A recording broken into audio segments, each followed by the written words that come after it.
राहता येत नसेल पण मी इथं आलो तर काही प्रॉब्लेम नाही, त्यांना सगळं व्यवस्थित, फक्त कानानं जरा कमी ऐकायला येतं. ते म्हणाले मला डोळ्यानं जरा कमी दिसतं म्हणाले, बाकी मला कानानं ऐकायला सुद्धा छान येतं. मला कुठला आजार नाही, कुठला त्रास नाही, बीपी नाही, शुगर नाही, अजिबात काही नाही म्हणाले. मला ना एकदम छान आहे मी.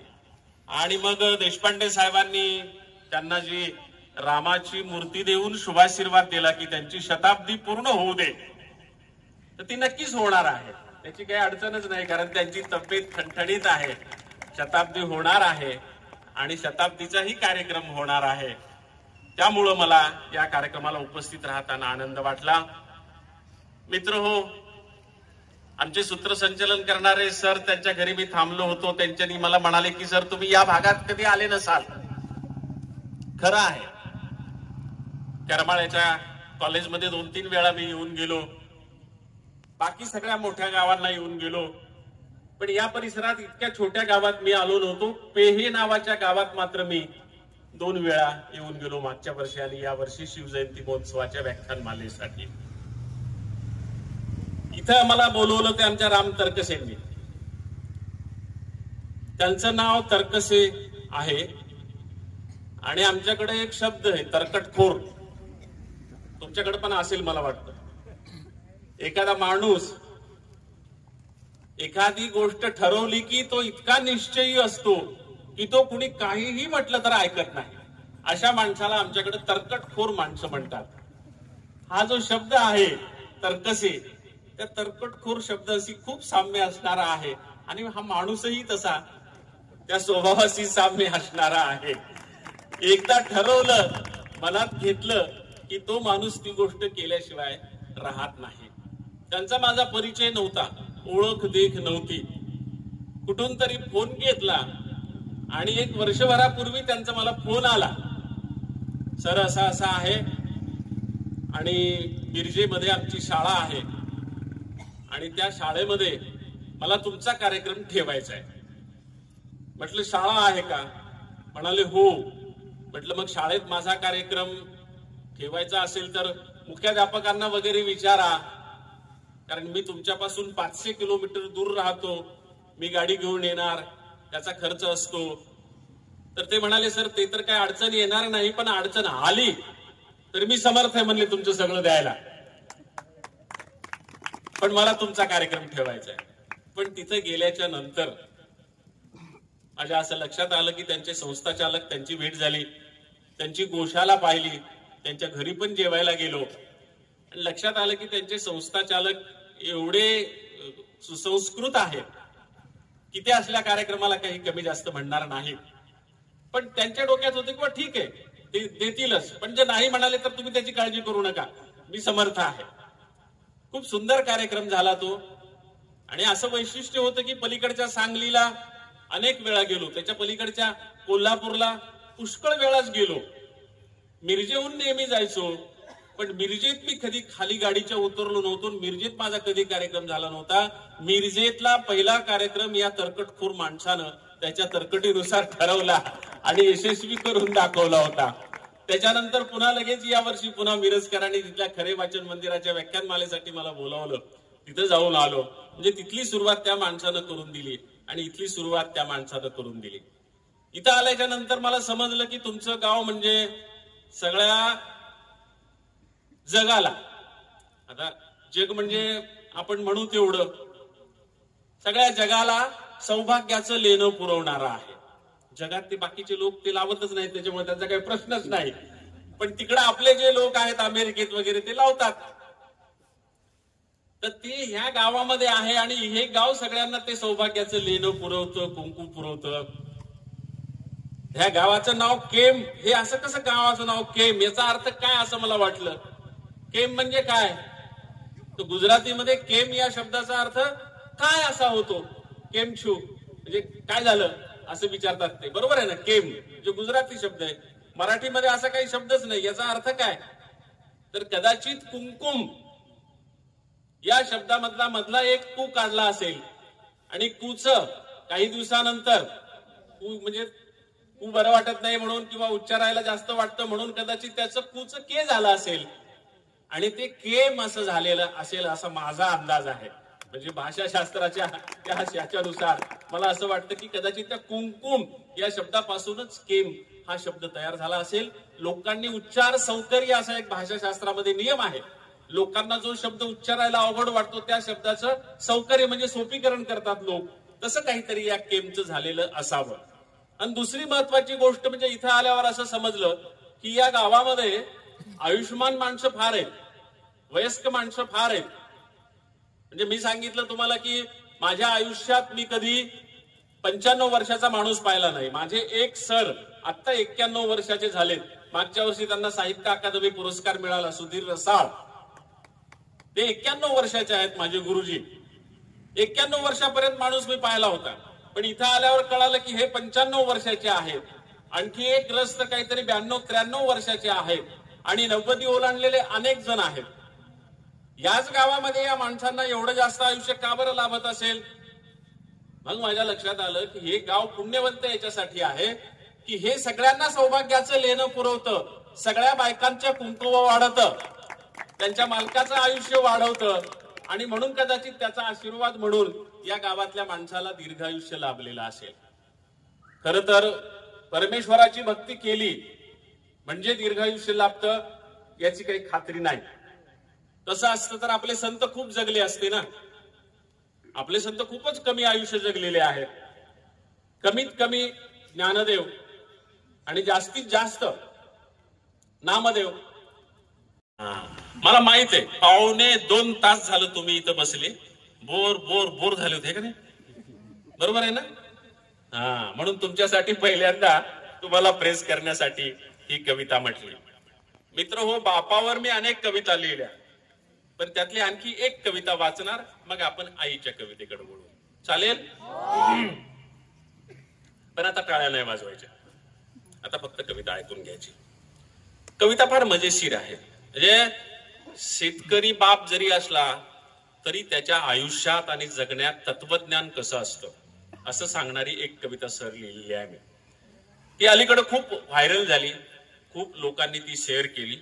राज ठाकरेंनी सुद्धा मध्यंतरी ती कविता शेअर केलेली होती. साधी सोपी कविता आहे, तुम्हाला ती कळेल सुद्धा, आणि नाही कळाली तर मग मी संपल्यावर तुम्हाला सांगेल ज्यांना कळालेल्या गोष्टी. साधी सोपी कविता आहे. बाप म्हणायचा काढलेली नख दारात कधीच नये टाकू. हे सगळ्या तुमच्या अनुभवाच्याही गोष्टी असतील. बाप म्हणायचा काढलेली नख दारात कधीच नये टाकू. मग मी विचारायचो का? बाप म्हणायचा काढलेली नख दारात कधीच नये टाकू, दाणे समजून खातात चिमण्या आणि मरतात आतडी फाटू फाटू. का तर दाणे समजून खातात चिमण्या आणि मरतात आतडी फाटू फाटू. सुगी संपली की बाप देवळात नेऊन कणस बांधायचा. सुगी संपली की बाप देवळात नेऊन कणस बांधायचा. सुगीत हाकललेल्या चिमण्यांसाठी पाण्याचं मडकं बांधून पुण्य सांधायचा. सुगी संपली की बाप देवळात नेऊन कणस बांधायचा. सुगीत हाकललेल्या चिमण्यांसाठी पाण्याचं मडकं बांधून पुण्य सांधायचा. चिमण्या असल्या तरी ओळखायच्या बापाच्या मणीचा भाव. पाखरं असल्या तरी ओळखायच्या बापाच्या मणीचा भाव. तेव्हा सुगी संपली तरी चिमण्या सोडीत नसायचा गाव. तेव्हा सुगी संपली तरी चिमण्या सोडीत नसायच्या गाव. चिमण्या सोडीत नसायच्या गाव. अशी ती साधी सोपी कविता आहे की त्या माणसाच्या जीवनात तत्वज्ञान आहे. म्हणजे आम्ही नख काढायचो, बापाने सांगितलं दारात टाकू नका, दारात टाकू नका. कारण ते जर चिमणीनं चुकून खाल्लं दाणे टिपता टिपता आणि तिच्या पोटात गेलं तर आतडे फाटून ती चिमणी मरू शकते. हे तत्वज्ञान त्याच्या पाठीमागं होतं. ही कविता राज ठाकरेंनी शेअर केल्यानंतर सर देशपांडे साहेब एका जणांनी खाली कॉमेंट केली, चिमण्या एवढ्या मूर्ख नसतात, त्यांना दाणे आणि नख कळतात, असं लिहिलं. म्हणजे त्यांना असं म्हणायचं की इंद्रजित भालेरावांना काही कळत नाही. मी काय खोटं लिहिलेलं नव्हतं, बाप म्हणायचा. मग मी बापालाच विचारलं, बाबा हे लोक असं म्हणाले की चिमण्यांना दाणे आणि नखातला फरक कळतो. ते म्हणाले कळतो हे खरं आहे, चिमण्या दाण्यामधला आणि इतर वस्तूमधला फरक त्यांना कळतो, पण आपण खाल्लेल्या अन्नाचा वास नखाला लागलेला असतो. बरोबर आहे ना? आपण खाल्लेल्या अन्नाचा वास नखाला लागलेला असतो आणि कधी कधी त्या वासामुळं जर तो वास ताजा असेल तर चिमणी चकवा खाते आणि ते अन्न समजून पटकन पोटात घेते. हे त्यांनी सांगितलं होतं. आणि मी महानुभाव पंथी आहे. तुमच्या इकडे महानुभाव पंथातले लोक फारसे नाहीत. म्हणजे मी महानुभाव पंथ कुटुंबात जन्माला आलो, त्याच्यामुळे महानुभाव पंथांचे बरेच संस्कार आहेत माझ्यावर. तर आमचे महानुभाव साधू काढलेली नख नेहमीच खोल जमीन पुरून त्याच्यात टाकतात. मी त्यांना विचारायचो, हे असं का करतात? तर ते म्हणाले, बळ्याचदा पाखरं हे नख चुकून खाऊ शकतात. हे त्यांच्याकडून मी ऐकलेलं होतं, वडिलांकडून ऐकलेलं होतं, म्हणून मी ते कवितेत लिहिलेलं होतं. आणि हे साध्या साध्या माणसांच्या जगण्यामधलं साधं साधं तत्वज्ञान तळेकर आपण आपल्या कवितेमध्ये आणतो, आपण आपल्या कवितेमध्ये ठेवतो. आता आईवरच्या ज्या कविता आहेत, आईवरच्या सुद्धा माझ्या पुष्कळ कविता आहेत, पुष्कळ कविता आहेत. आपण सगळ्या संतांची उदाहरणं पाहिली, सगळ्या संतांची उदाहरणं पाहिली. त्याच्यामध्ये शिवाजी महाराजांचं एक उदाहरण आहे. शिवाजी महाराजांचं देशपांडे साहेब आपले स्त्री मुक्तीच्या संघटना असतील किंवा मानसशास्त्राचे अभ्यासक असतील, ते म्हणतात मातृत्वाचा गौरव हा अनाठायी आहे. आईचा गौरव करून हे लोक स्त्रीचा छळ करतात. बरोबर आहे ना? असं म्हणतात. मातृत्वाचा गौरव हा अनाठायी आहे. आणि मानसशास्त्रज्ञ असं म्हणतात की ज्या लोकांना खूप मोठं होऊनही आईचंच प्रेम वाटतं, त्यांची मानसिक वाढ झालेली नसते, ते बालरूपातच असतात आणि म्हणून त्यांचं आईवर प्रेम असतं, असं आपले मानसशास्त्रज्ञ सांगतात. मला सांगा, शिवाजी महाराजांची वाढ विकास झाली नव्हती का? किती मातृत्व त्यांचं आईवर प्रेम होतं. आता शिवाजी महाराजांना तुम्ही अविकसित म्हणणार असाल तर तुमचं मानसशास्त्रच बाद करावं लागेल ना. बरोबर आहे ना? किंवा अविकसित असं म्हणता येत नाही शिवाजी महाराजांना. बरोबर आहे ना? आणि सगळ्यात महत्वाची गोष्ट म्हणजे शिवाजी जिजाऊंच्या जीवनावर मी ती गाणीच लिहिली होती. त्यातलं एक गाणं मी तुमच्या शाळेत म्हटलं पण होतं. हे मातृत्वाचं प्रतीक म्हणून तेही एक गाणं आपण पोरांसाठी घेऊयात, महिला वर्ग बसलेला आहे त्यांच्यासाठी घेऊयात. पण त्याच्या आधी मी हे सांगतो की होदीगिरीच्या जंगलामध्ये एका झाडाच्या मुळीला पाय अडकून शहाजी महाराजांचा घोडा पडला आणि त्या अपघातामध्ये शहाजी महाराजांचं निधन झालं. ही गोष्ट कर्नाटक मधल्या होदीगिरी मधून गडावर यायला उशीर झाला आणि कुणीतरी सांगितलं जिजाऊंना की असं असं झालेलं आहे. जिजाऊंनी लगेच कुंकू पुसून टाकलं, आक्रोश केला आणि मग त्यांचं तिकडून प्रेत येईपर्यंत सरण रचून ठेवायला सांगितलं आणि मी सती जाणार आहे असं सांगितलं. मी सती जाणार आहे शहाजी महाराजांच्या बरोबर. पण सती जाणाऱ्या स्त्रीची एक अट असते किंवा तो नियमच आहे की तिनं तिच्या मुलाची शेवटची इच्छा विचारावी आणि ती इच्छा पूर्ण करून मग सती जावं.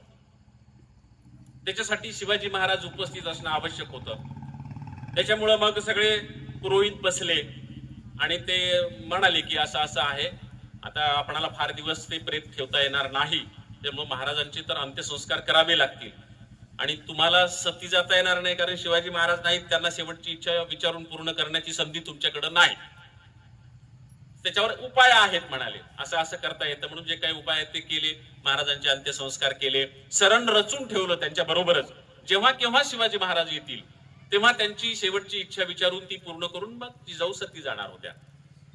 आणि मग जेव्हा शिवाजी महाराजही सुरतेच्या लुटीवर गेले होते नेमके त्यावेळेला, तर त्या सुरतेवरून परत येत असताना रस्त्यातच त्यांना कळालं की शहाजी महाराज गेलेले आहेत होदीगिरीच्या जंगलात, झाडाच्या मुळीला घोडा अडकून अपघात झाला आणि महाराज गेलेले आहेत आणि जिजाऊंनी सती जायची पूर्ण तयारी करून ठेवलेली आहे असंच महाराजांना कळालं. तर महाराजांच्या डोक्यात होतं की आता जिच्यामुळं आपण हे सगळं स्वराज्य, हिंदवी स्वराज्य उभं केलं, तीच जर गेली तर आपल्या आयुष्यातला प्राण निघून जाईल, तेव्हा आईला सती जाऊ द्यायचं नाही. शिवाजी महाराज जेव्हा आले तेव्हा दोघं मायलेकडे एकमेकांच्या गळ्यात पडून रडले, आक्रोश केला आणि नियमाप्रमाणे ठरल्याप्रमाणे जिजाऊंनी शिवाजी महाराजांना विचारलं की बाबा रे, मी सती जाणारच आहे, तू माझा पुत्र आहेस, तुझी शेवटची इच्छा मला सांग, ती पूर्ण करून मी सती जाईल. त्यावेळेस शिवाजी महाराजांनी जी शेवटची इच्छा सांगितली त्या इच्छेवर मी एक गाणं लिहिलं होतं. ETV नावाचं चॅनल होतं तेव्हा, ते सगळी माझी गाणी होती. तो व्हिडिओ जो आहे संपूर्ण गाऊ जिजाऊ सामी 20 गीतांचा, तो युट्यूबवर उपलब्ध आहे. गाऊ जिजाऊ सामी या नावानं सर्च केलं तुम्ही तर तो व्हिडिओ पाहायला मिळतो. त्याच्यामध्ये हे गाणं आहे. मला ते गाणं सगळं आठवत नाही, त्याचं फक्त ध्रुपद आठवतं. जेव्हा शेवटची इच्छा शिवाजी महाराजांना आईनी विचारली तेव्हा मी त्या ध्रुपदामध्ये असं लिहिलं होतं. शिवाजी महाराज म्हणतात, आईच हवी मज आई, तू सती जायचे नाही. आईच हवी मज आई, तू सती जायचे नाही. आईने विचारलं, तुला काय हवं आहे ते सांग. शिवाजी महाराज म्हणाले, आईच हवी मज आई, तू सती जायचे नाही. मला हेच हवं आहे, मला दुसरं काही नको.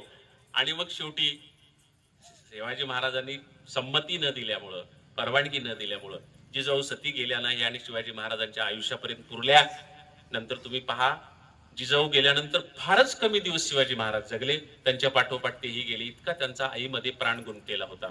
तेव्हा जर आई सती गेल्या असत्या तर कधीच शिवाजी महाराजही गेले असते, जगू शकले नसते.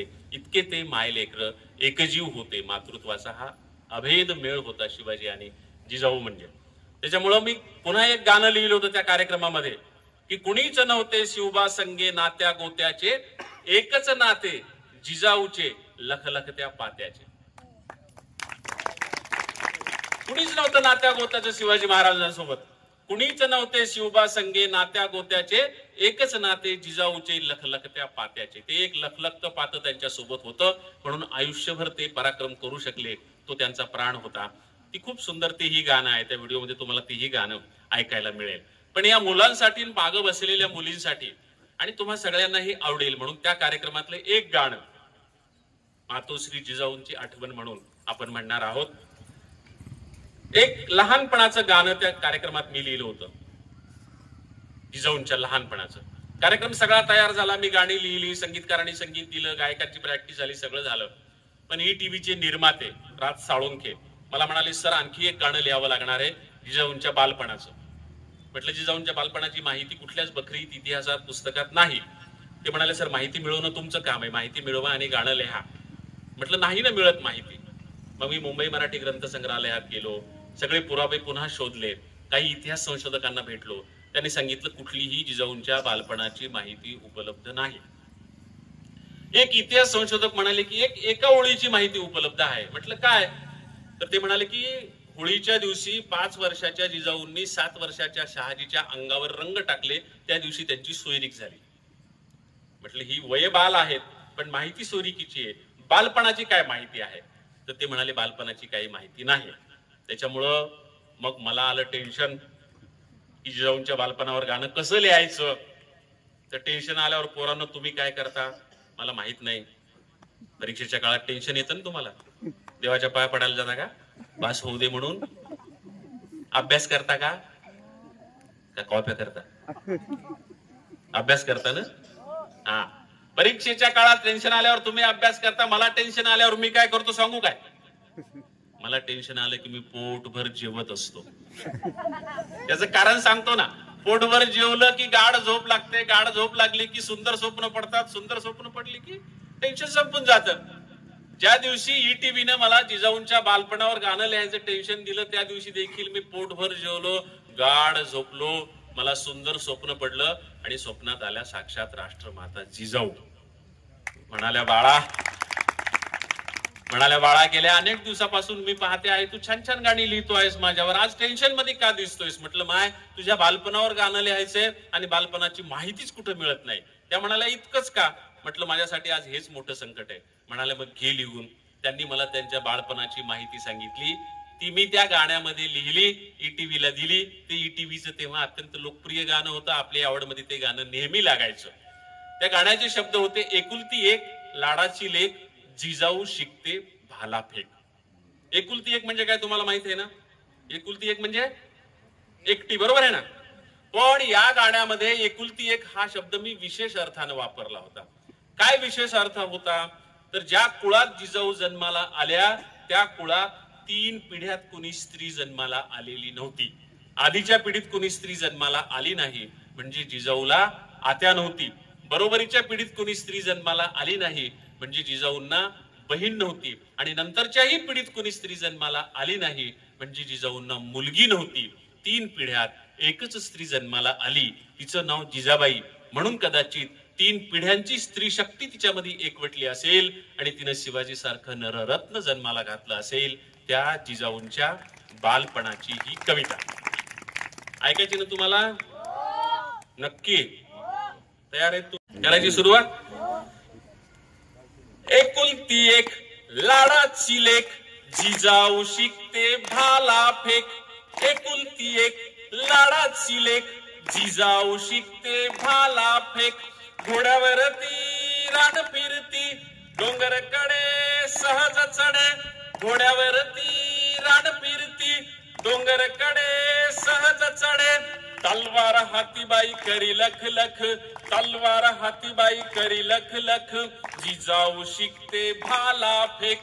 एकुलती एक लाडाची लेक, जिजाऊ शिकते भाला फेक.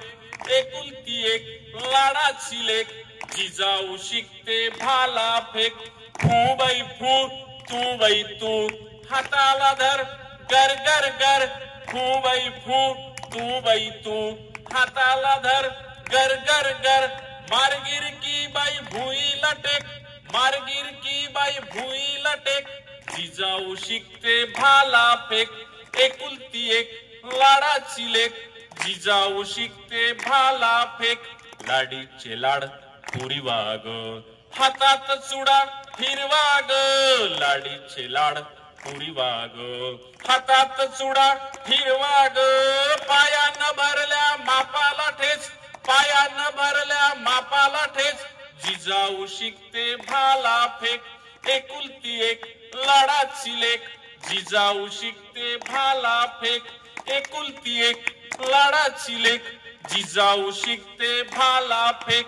गाव मांडला जीव भांडला, गाव जितला गाव लिपला. डाव मांडला जीव भांडला, डाव जितला गाव लिपला.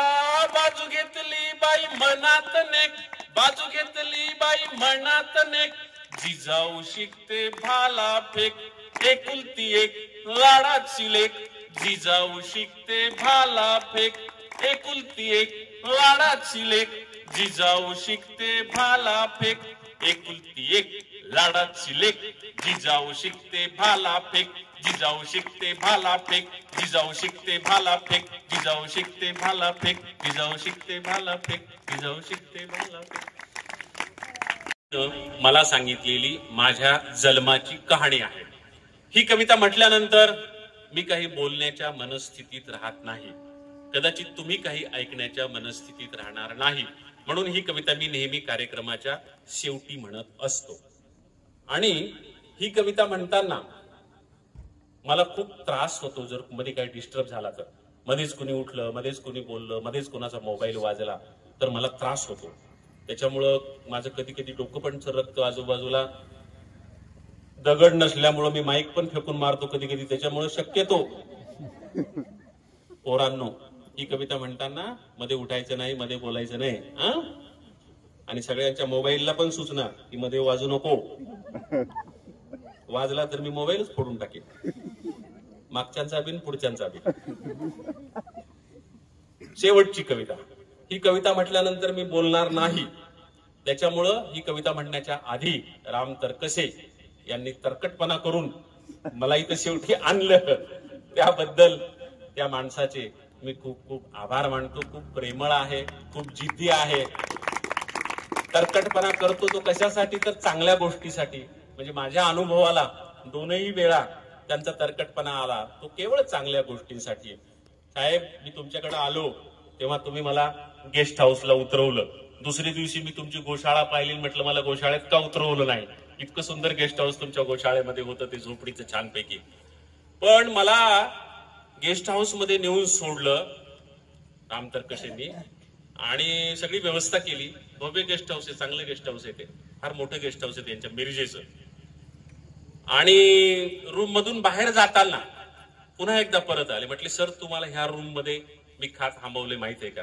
हीच रूम मी आग्रहानं घेतली म्हणले तुमच्यासाठी. म्हटलं का हो? म्हटले बाळासाहेब ठाकरे या रूम मध्ये थांबले होते. याच रूम मध्ये बाळासाहेब ठाकरे थांबले होते म्हणून तीच रूम आग्रहानं मी तुमच्यासाठी बुक केलेली आहे.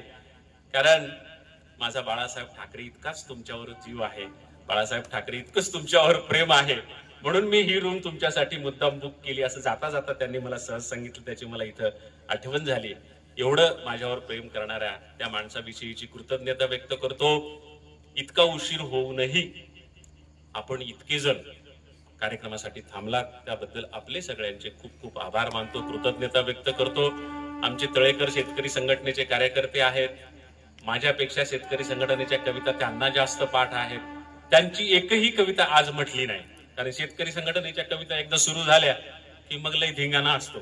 त्याच्यामुळे त्यांच्या कवितेला हातच घातला नाही, कारण आज विषय होता मायबाप. नाही तर शिक बाबा शिक, लढायला शिक, काट्याकुट्याचा तेवढी तर रस्ता, माझ्या गावाकडे चल माझ्या दोस्ता, सांगा माझ्या बापांना नाही केला पेरा तर तुम्ही काय खाल धतुरा. अशा कविता जर घेतल्या एकदा तर सगळी शेतकरी संघटना तुमच्या समोर उभी राहते. कारण शरद जोशी आणि शेतकरी संघटनेच्या सगळ्या लोकांना त्या कविता पाठ होत्या. तो पार्टच आज इकडे घेतला नाही, बाजूला ठेवला. ती समोर बसलेले असताना सुद्धा नाही. आता शेवटची कविता घेऊयात आणि थांबूयात. पुन्हा आल्यानंतर बाकीच्या कविता म्हणूयात ना, त्यावेळेस वेगळा विषय असेल ना, त्यावेळेस मायबाप या विषयाचं बंधन नसणार. मग शेवटची कविता, माझ्या आईनं मला सांगितलेली माझ्या जन्माची कहाणी. पुन्हा एकदा सूचना, या कवितेच्या वेळेस कुणी उठायचं नाही, बसायचं नाही, बोलायचं नाही. शेवटची कविता, माझ्या आईनं मला सांगितलेली माझ्या जन्माची कहाणी. ती कविता म्हणतो आणि थांबतो, कारण ही आईची कविता आहे म्हणून त्या कवितेनं आपल्याला या कार्यक्रमाचा समारोप करायचा आहे. कविता गाणार नाही, त्यामुळे पोरांनो टाळ्या नाही वाजवायच्या, साधी साधी म्हणणार आहे. मी माझ्या आईला विचारलं, माय मव्हा जन्म कव्हा झाला आमच्या मराठवाडी भाषेमध्ये. तर माझ्या आईनं मला माझ्या जन्माची आमच्या मराठवाडी भाषेत जी कहाणी सांगितली, गोष्ट सांगितली, ती त्याच भाषेमध्ये मी तुम्हाला सांगणार आहे. दो जीवाची माय मही, दो जीवाची म्हणजे गरोदर स्त्री, हे तुम्हाला कळेलच. ओटी असा शब्द एक होतो. ओटी म्हणजे कापूस वेचून टाकतात, कमरेला बांधलेला असतो कपडा, त्याला ओटी म्हणतात. आणि स्त्रीच्या गर्भाशयाला पण ओटी म्हणतात. दोनही अर्थानं तो शब्द वापरतात. तर ती कविता, दो जीवाची माय मही गेली दूरच्या शेताला, पोटा पाण्याच्या वढीनं जीव कामात गुतला. दो जीवाची माय मही गेली दूरच्या शेताला, पोटा पाण्याच्या वढीनं जीव कामात गुतला. वटी आलेल्या वटीव धुडक्याची एक वटी, एकी मधी गर्भ तान्हा एक कापसाच्या साठी. वटी आलेल्या वटीव धुडक्याची एक वटी, एकी मधी गर्भ तान्हा एक कापसाच्या साठी. ही कविता म्हटल्यानंतर मी बोलणार नाही, त्याच्यामुळं एक सूचना सांगायची राहून गेली की मी माझ्या काय 3-4 कविता म्हटल्या, पण मी शेतकऱ्यांच्यावर 500 कविता लिहिलेल्या आहेत. आणि सारे रान हा साने गुरुजींचा शब्द घेऊन, आता उठवू सारे रान, आता पेटवू सारे रान, त्या सारे रान नावाच्या पुस्तकात माझ्या त्या सगळ्या 500 कविता एकत्रित आहेत. आणि आणखीही काही पुस्तकं समोर ठेवलेली आहेत, समोरच्या त्या लाईट मध्ये, फोकस मध्ये. ज्यांना कोणाला उत्सुकता आहे त्यांनी जाताना पाहायला हरकत नाही, कारण मी म्हणून किती कविता म्हणणार आहे. पण जर तुम्हाला वाटलं की ह्याच्यापेक्षा जास्त कविता आपल्याकडे असाव्यात तर त्यांच्यासाठी प्रकाशक आलेले आहेत, काही पुस्तकं आणलेली आहेत. सगळ्या पुस्तकांविषयी मी सांगू शकत नाही. लहान मुलांसाठी पण पुस्तकं आहेत. लहान मुलांची आपण लहानपणी म्हणायचो ती लोकगीतं आहेत. रानमळ्याची वाट नावाचं ग्रामीण कवितांचं लहान मुलांसाठीचं पुस्तक आहे. आणि माझा नातू होता, नातू नरेन नावाचा, त्याच्यावर वर्षभर मी कविता लिहिल्या. त्या राज ठाकरे बऱ्याचदा शेअर करायचे कविता. त्या कवितांचं नातू ऋतू नावाचं पुस्तक आहे. मी वर्षभर गुरं राखली, त्या अनुभवावर गाई घरा आल्या. तुम्हाला ते फार आवडलं होतं, ते सगळे किस्से मी सांगितले होते तुमच्या शाळेमध्ये. गाई घरा आल्या नावाचं एक पुस्तक आहे. आणि आणखी माझ्या आईवर तुमची आमची माय नावाचं पुस्तक मी लिहिलेलं आहे. मला वाटतं काहीतरी 250 पानांचं पुस्तक आहे. 350 रुपये किंमत आहे, पण ते 200 रुपयाला देतील सवलतीमध्ये, आईवरचं खास पुस्तक या कार्यक्रमाच्या निमित्तानं म्हणून. अशी काही पुस्तकं, म्हणजे बरीच, माझी 30 पुस्तकं आहेत, पण त्यातली काहीतरी मला वाटतं 7-8 पुस्तकं विक्रीसाठी सध्या उपलब्ध आहेत. बाकीची पुस्तकं आउट ऑफ प्रिंट आहेत. त्याची सूचना सांगायची राहिली होती म्हणून थोडस कविता म्हणताना मी थांबलो, कारण कविता म्हटल्यानंतर मी बोलत नाही काही. दो जीवाची मायमही गेली दूरच्या शेताला, पोटा पाण्याच्या वढीनं जीव कामात गुंतला. वटी आलेल्या वटीव धुडक्याची एक वटी, एकीमधी गर्भ ताना एक कापसाच्या साठी. बोंड बोंड एचताने झाली दुपार इखाली, माय गेली सावलीला झोपाळल्या तुरी खाली. आसपासच्या रानात नाही माणसाचा थारा, चिडी चिप्प पाखराची भर उन्हाचा पहारा. घास कुटका खाऊन जरा टेकविली पाठ, आल्या एकाएकी कळा हात पाय झाले ताठ. घामा घुम झाली माय कावरली बावरली, रेटा देऊन हाताला कशी बशी सावरली. सावरता सावरता कळ उठली जोरात, आड रानात हारण थर कापली उरात. पुढे काय झालं त्याचं माईला नव्हत भान, जणू पडलय पाखरू बिन वारसी उतान. आली सुधीवर तव्हा कुस रिकामी झालेली, मातीवर बल्ला गोळा माती तोंडात गेलेली. आसपासच्या रानात नाही माणसाचा थारा, चिडी चिप्प पाखराची भर उन्हाचा पहारा. घास कुटका खाऊन जरा टेकविली पाठ, आल्या एकाएकी कळा हात पाय झाले ताठ. घामा घुम झाली माय कावरली बावरली, रेटा देऊन हाताला कशी बशी सावरली. सावरता सावरता कळ उठली जोरात, आड रानात हारण थर कापली उरात.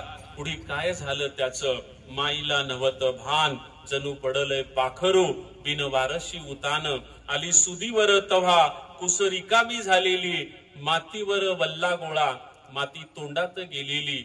बाळा तीन झाली माय जशी सीता वनवासी, लव अंकुश खेळले जसे झाडा झुडपाशी. खाली वरी धुडक्यात कापसाच्या डालीमधी, मला घालून माईन डाल उचलली आधी. नाही अंगामधी बळ तरी माय तरारली, वल्ली कच्ची बाळा तिनं नदीमधी उतरली. माय झाली वसुदेव सूर्य झाला नागफणा, माय झाली वसुदेव सूर्य झाला नागफणा. तरी धीराच्या माईन नाही वाकू दिला कणा. माय सांगती अशाच कव्हा गोष्टी जुन्या पाण्या, तुझ्या जन्माच्या येळाला बाळा नव्हत्या रे कण्या. कसं फुटावरे दूध कशी भरावं कंबर, पोट जगविल तव्हा कच्चे खाऊन उंबर. घोरपडीच्या मासानं येती भरून कंबर, त्याच्यासाठी बाप तुहा धुंडू लागला डोंगर. असा झाला तुहा जन्म झाली सगळ्याची दैना, असा झाला तुहा जन्म झाली सगळ्याची दैना. काय सांगू एक एक तुझ्या जलमाची कहिना, भर उन्हात जन्मलास माती तोंडात घेऊन. भर उन्हात जन्मलास माती तोंडात घेऊन, वाढलास एवढा तू धान मातीच खाऊन. मातीसाठीच जगावं मातीसाठीच मरावं, मातीसाठीच जगावं मातीसाठीच मरावं. बाळा माती लई थोर तिला कसं इसरावं, बाळा माती लई थोर तिला कसं इसरावं.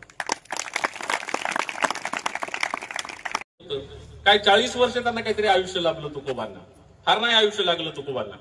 मला वाटतं काहीतरी 1608 का काहीतरी मध्ये त्यांचा जन्म झाला आणि 40ला तर ते गेले असं काहीतरी, म्हणजे 40च्या दरम्यानच असं काहीतरी 40-42च्या दरम्यान त्यांना आयुष्य लाभलेलं आहे. बाकीही संतांची आयुष्य कमीच होती, फार काही नाही. फक्त गोरोबा काकांना सगळ्यात वृद्ध समजलं जातं, त्यांना काका म्हणायचे वयोमानानुसार, पण ते देखील नामदेवा इतके वयस्क नव्हते. हा आपल्या भारतामध्ये एक संत होता जो 100 ओलांडूनही जगला, त्याचं नाव होतं कबीर. त्यांचं वय 120 वर्ष सांगितलं जातं, ते 120 वर्ष जगले असं म्हटलं जातं. आणि त्याच्याविषयी इतिहास संशोधकांमध्ये फारसे मतभेद नाहीत. लोक म्हणतात की हो कबीर 120 वर्ष जगले असावेत, कारण 1398 मध्ये त्यांचा जन्म झाला, म्हणजे 14व्या शतकातली 2 वर्ष त्यांनी पाहिली आणि 15वं संपूर्ण शतक पाहिलं आणि 1518ला त्यांचं निधन झालं. म्हणजे 120 वर्ष ते जगले आणि 3 शतकं त्यांनी पाहिली. 14वं शतक, 15वं पूर्ण शतक आणि 16व्या शतकातली काही वर्ष. तर ते होते दीर्घायुषी 120 वर्ष. बाकी एवढं दीर्घायुषी कुणी जगल्याचं आपण पाहत नाही. दिल्लीला अलीकडे एक रामदरश मिश्र नावाचे फार मोठे लेखक आहेत, ग्रामीण जीवनावर कादंबऱ्या लिहिणारे. ते 100 वर्ष झाली त्यांची शताब्दी साजरी झाली, ते जिवंत होते. बऱ्याचदा शताब्दी साजरी होती तेव्हा कोणी जिवंत नसतात, त्यांची फक्त स्मृती शताब्दी साजरी होत असते, पण ते जिवंत आहेत. पण इतकी वर्ष फारसं कोणी जगलेलं मी पाहिलं नाही. तो विषय निघाला म्हणून मी तो विषय काढला. आपले जे जाणारे माझे आमदार बोलले त्याच्यावरून मला ह्या सगळ्या गोष्टी आठवल्या. हा माझा मूळ विषय नाही.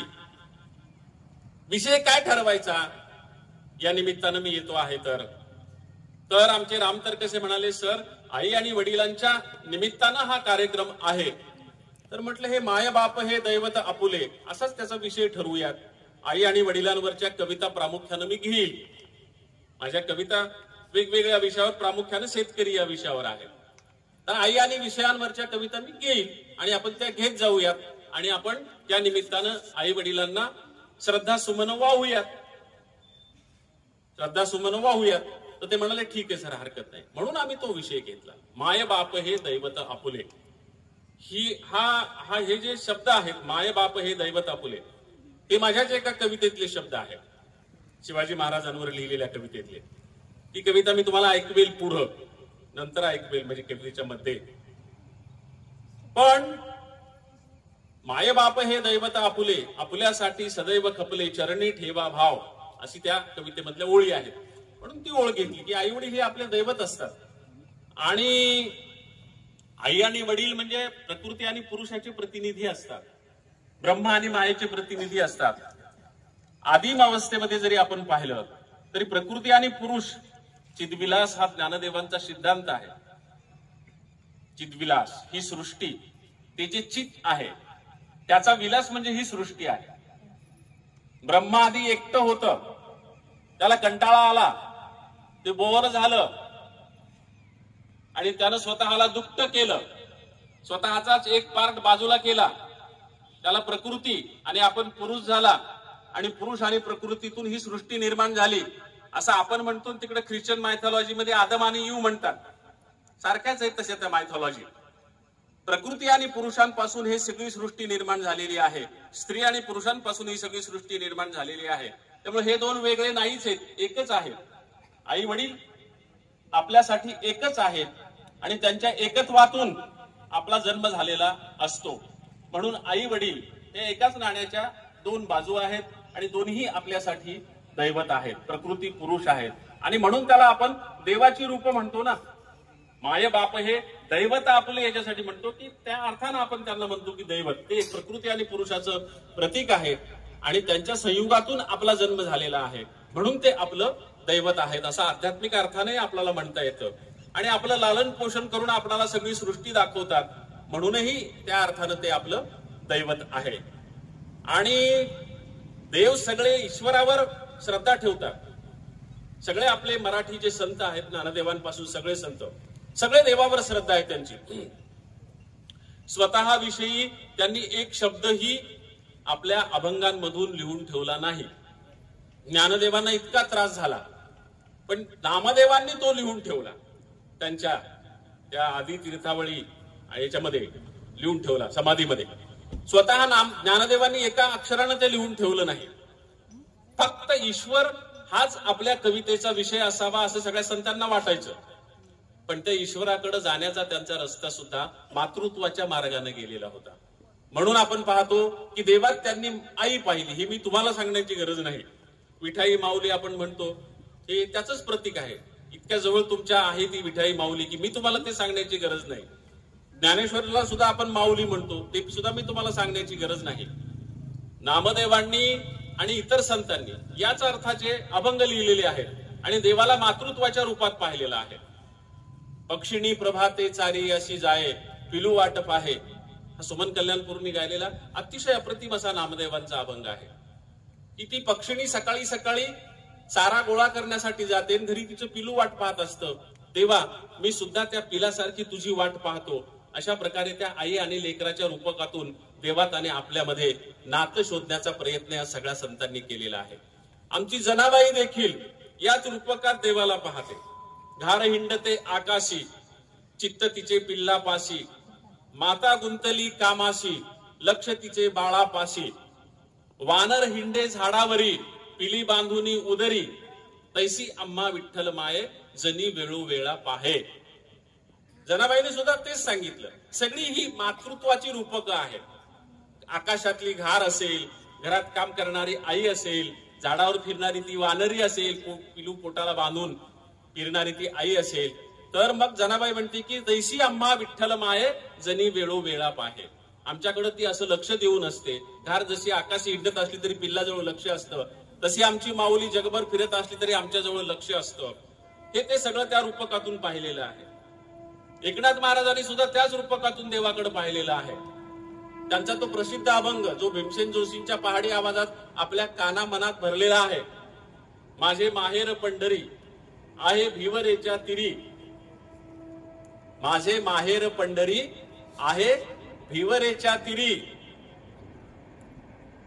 आणि पुंडलिक बंधूर आहे त्याची ख्याती सांगू काय.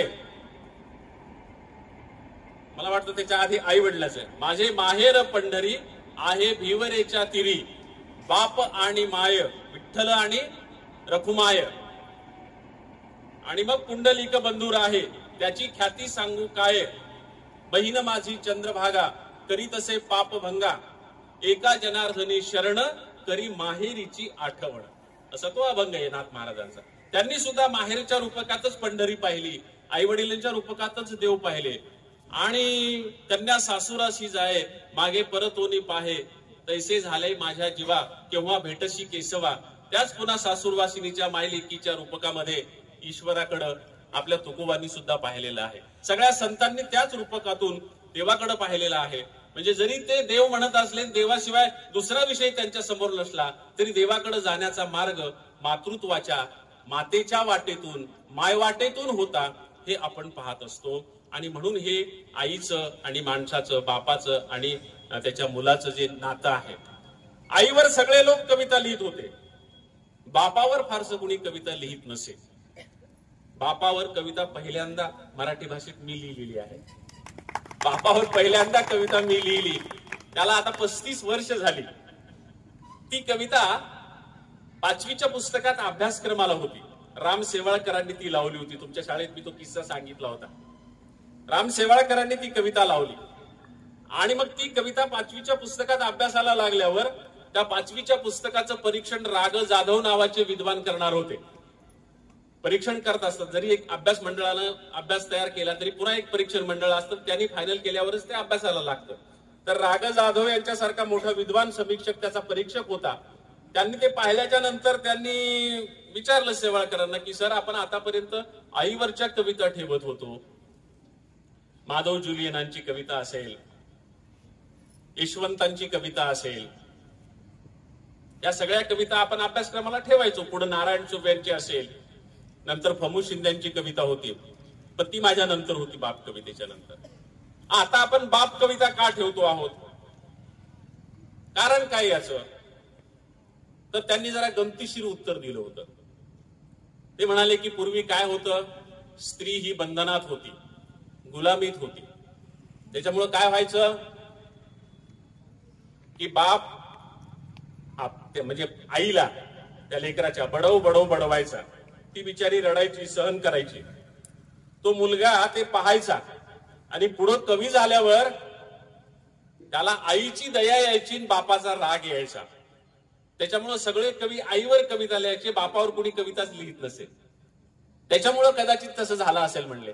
मग आता का बरं बापावर कविता लिहिली इंद्रजित भालेरावांनी? तर ते म्हणाले आता कदाचित स्त्री मुक्त झालेली आहे. पिंजऱ्यातली वाघीण जी बंदिस्त होती ती आता पिंजऱ्याच्या बाहेर आलेली आहे. त्याच्यामुळे म्हणले ती आता डरकाळ्या फोडू लागलेली आहे. आणि म्हणून कदाचित आता बापाला म्हणले पिंजऱ्यात घालावं लागेल. आता इथून पुढे कदाचित म्हणाले बायका नांदायला जाणार नाहीत, पुरुषांना नांदायला जावं लागेल. आणि म्हणाले पोरं हसायलेत पाहतात. बापरे म्हणले आपल्या काळात अवघड यायले, आता तुम्हाला जावं लागणार रे. तुम्ही जोपर्यंत मोठे होताल ना तर बायकाच मिळणार, आणि मिळाला तर त्या बायका आट घालतील, मी काही नांदायला येणार नाही, तू ये माझ्याकडे नांदायला. आणि मग राग जाधव फार मजेशीर सांगायचे ते म्हणायचे की बायकांचं ठीक होतं, जाताना त्यांना रडू यायचं आणि आलेलं रडू पुसण्यासाठी त्यांच्याकडं पदर असायचा, पदर. आता तुम्ही जेव्हा जासाल पोरं हो ना अंदायला आणि तुम्हाला रडू येईल तेव्हा कशानं पुससाल रे? शर्टानं पुससाल काय? कारण पदर नाही ना तुम्हाला. हा गमतीचा भाग सोडा, पण तेव्हा ती बाप कविता माझी 5वीच्या पुस्तकात अभ्यासाला लागली, त्यालाही मला वाटतं 30-35 वर्ष झाली. ती अभ्यासक्रमात होती कविता आणि खूप दिवस ती अभ्यासक्रमात होती. ती बापावरची पहिली कविता आणि नंतर मग हळूहळू अलीकडे बापावर सगळ्या कवींनी कविता लिहिल्या, पण बापावर लिहिलेली ती पहिली कविता होती, शेतकऱ्यांवर लिहिलेली ती कविता होती आणि मला वाटतं त्या कवितेपासून आपण ही सुरुवात करायला हरकत नाही. या कवितेची गंमत अशी आहे की तुम्ही पंढरपूर परिसरातली माणसं आहात. ही कविता मला एकट्याला म्हणता येत नाही, तिला मला तुमच्या सहकार्याची गरज आहे आणि मला वाटतं टाळ्या वाजवून तुम्ही मला सहकार्य करावं. अशा नव्हे तळेकर, कविता सुरू झाल्यावर मी खून करील तशा आमच्या तालासोबत टाळ्या वाजवसाल ना पोरांनो? नक्की तयार आहेत तुम्ही? कुठं आहेत तयार? पाठीचा कणा ताट करून बसण्याला हा तयार म्हणतात. करायची सुरुवात? हाताचा घाम पुसून घ्या, माझ्यासारखा भांगावरून हात फिरवा, मी न सांगताच फिरवायला तुम्ही, मला माहित आहे. करायची सुरुवात? शेतामधी माझी खोप, तिला बोराटीची झाप, तिथं राबतो कष्ट तो माझा शेतकरी बाप. शेतामधी माझी खोप, तिला बोराटीची झाप, तिथं राबतो कष्ट तो माझा शेतकरी बाप. लेतो अंगावर चिंध्या, खातो मिरची भाकर, काढी उसाची पाचट, जगा मिळाया साखर. लेतो अंगावर चिंध्या, खातो मिरची भाकर, काढी उसाची पाचट, जगा मिळाया साखर. काटा त्याच्याच कपाई, त्यानं काय केलं पाप, काटा त्याच्याच कपाई, त्यानं काय केलं पाप. शेतामधी माझी खोप, तिला बोराटीची झाप, तिथं राबतो कष्ट तो माझा शेतकरी बाप. माझा बाप शेतकरी, उभ्या जगाचा पोशिंदा. माझा बाप शेतकरी, उभ्या जगाचा पोशिंदा. त्याच्या भाळी लिहिलेला रात दिस काम धंदा. कष्ट सारे त्याच्या हाती, दुसऱ्याच्या हाती माप, कष्ट सारे त्याच्या हाती, दुसऱ्याच्या हाती माप. शेतामधी माझी खोप, तिला बोराटीची झाप, तिथं राबतो कष्ट तो माझा शेतकरी बाप. शेतामधी माझी खोप, तिला बोराटीची झाप, तिथं राबतो कष्ट तो माझा शेतकरी बाप. बाप फोडितो लाकड, माय पेटविते चुल्ला.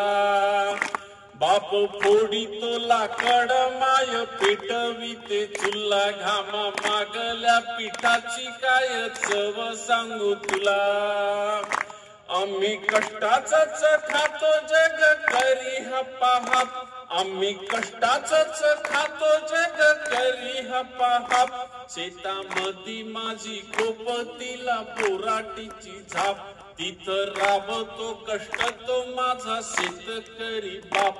शेतामधी माझी खोप, तिला बोराटीची झाप, तिथं राबतो कष्ट तो माझा शेतकरी बाप. माझा शेतकरी बाप, माझा शेतकरी बाप, माझा शेतकरी बाप, माझा शेतकरी बाप, माझा